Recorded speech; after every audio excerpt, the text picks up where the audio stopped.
said, I mean, the first thing is teacher development system is whether it is what it should be or whether it needs to be changed.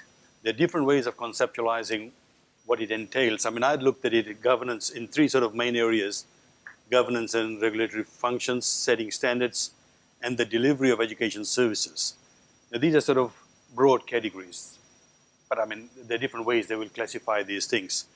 I then want to have a look at how this thing links to school curriculum. I think my colleague from Indonesia made that point that for school education system to improve, curriculum is sort of the core. And I sort of agree with you because that determines what the teachers can teach. And then also links to the teacher performance, which again, if you don't monitor, one of the fundamental things within management principles is if you don't measure something, it never gets done. They need to monitor the performance. But now you got other players coming into the role, and the expectation of what the ministry should do is expanding. So the role and function of the ministries are becoming more and more complex than what it used to be. So that's challenging whether the ministries have the capacity to deal with this multiplicity. And there is increasingly community-based interventions. Dr. Shiva just said the early childhood is very much run by the private sector or the communities, which is again another different feature to what the Western system is. And how do you manage that? Whether you take over as part of the government system or you provide a policy framework within which the private sector operates or the community operates. Now, these are the challenges for the Ministry of Education. The second part of that is the standards. Now, this is another interesting thing in terms of it gives you a framework to manage things, right? So, for example, if you got pre-service, in-service, CPDs, all of these trainings are happening. If you have a decent national teacher standards framework, you can basically say where they are contributing to.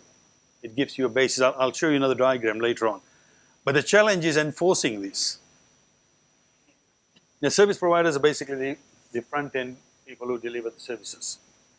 Now, the way to manage them is to look at registration. Like I just showed you the Indian government one. That website has all the institutions, registered institutions. This is the other thing that's starting to become very challenging. It's how do you develop programs? Do you develop teacher training programs for each of those categories? Because you got early childhood, middle years, and as I said, all of that can become very complex. So you probably want to streamline in terms of what you expect the teachers to do and how many levels of training you want. If the curriculum has, at the moment, if we just keep putting things, no matter what happens, it just goes into the school curriculum. Like in Australia, we now even expect teachers to be able to identify students who are more likely to become radicalized.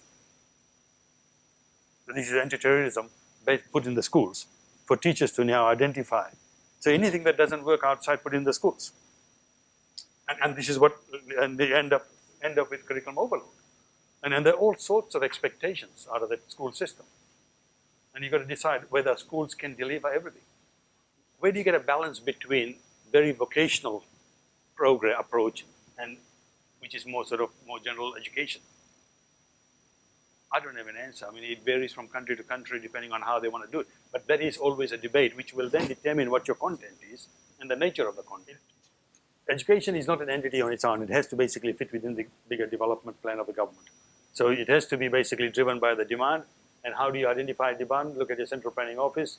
Look at your projections in terms of what sort of future growth areas are. Sometimes it's not just looking at economic in terms of jobs. I'm looking at also social stability, social harmony in the country. All of that will be part of that demand. So your subjects will be constructed differently. See, for me, quality is also not just about high performance, but it's also about relevance.